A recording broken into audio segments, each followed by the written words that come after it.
សុភីភៀននៅខាងព្រះវិហារអត់ចេះញ៉ាំគ្មានឆ្លើយថាឆ្ងាញ់ក៏ទេឆ្ងាញ់យ៉ាងម៉េចបើលវិញតែតលវិញតែតមកបងប្អូនហើយអ្នកដែលនៅខាងរតនគិរីមណ្ឌលគិរីគាត់ដឹងខ្ញុំស្មានថា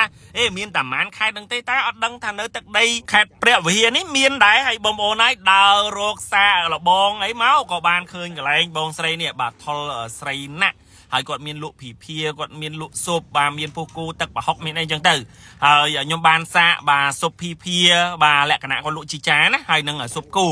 មែនតើបើនិយាយពីការលក់នៅកន្លែងប៉ុនគាត់អាចថារៀងប្លែកពីរតនគិរីដែលខ្ញុំចេញវីដេអូច្រើនដងបងប្អូនធ្លាប់ឃើញហើយភីភា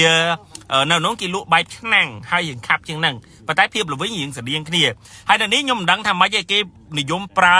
ជីផ្លូវអង្កែបបងប្អូនខ្ញុំហៅជីផ្លូវអង្កែបឲ្យរៀងក្អូបក្អូបហើយមិនដឹងថាម៉េចដែរអាហ្នឹងភាគច្រើនគេនិយមញ៉ាំបែបអញ្ចឹងហើយខ្ញុំបានសាកបាទស៊ុបភីភានៅហ្នឹងដែរបើនិយាយពីរសជាតិវារៀងល្វីងតើអ្នកចេះញ៉ាំអញ្ចឹងបើសួរថាយើងឆ្ងាញ់មិនឆ្ងាញ់យើងតែឆ្លើយមិនកើតបើខ្ញុំអត់ចេះល្វីងមកហ្នឹងបើល្វីងតិចខ្ញុំចេះបើល្វីងរៀងខ្លាំងខ្ញុំអត់ចេះដែរតែមកទទួលយកបានញ៉ាំទៅបានសាកទៅបានឲ្យដឹងថាអាហារនៅតាមតំបន់ហ្នឹងវាមិនម៉េចអញ្ចឹងនៅនេះខ្ញុំជឿជាក់ថាមានបងប្អូនខ្លះគាត់ស្គាល់ហើយមានអ្នកខ្លះគេកំងស៊ុបគេកំងភីភាគេកំងកូនលងគេកំងពុះគូទឹកប្រហុកអីចឹងទៅអញ្ចឹងសម្រាប់បងប្អូនដែលជាមួយអីអាចខមមិននៅខាងក្រោមបាទដែលខ្ញុំចេញវីដេអូនេះបានដែរបាទអរគុណច្រើនបាទបាយបាយ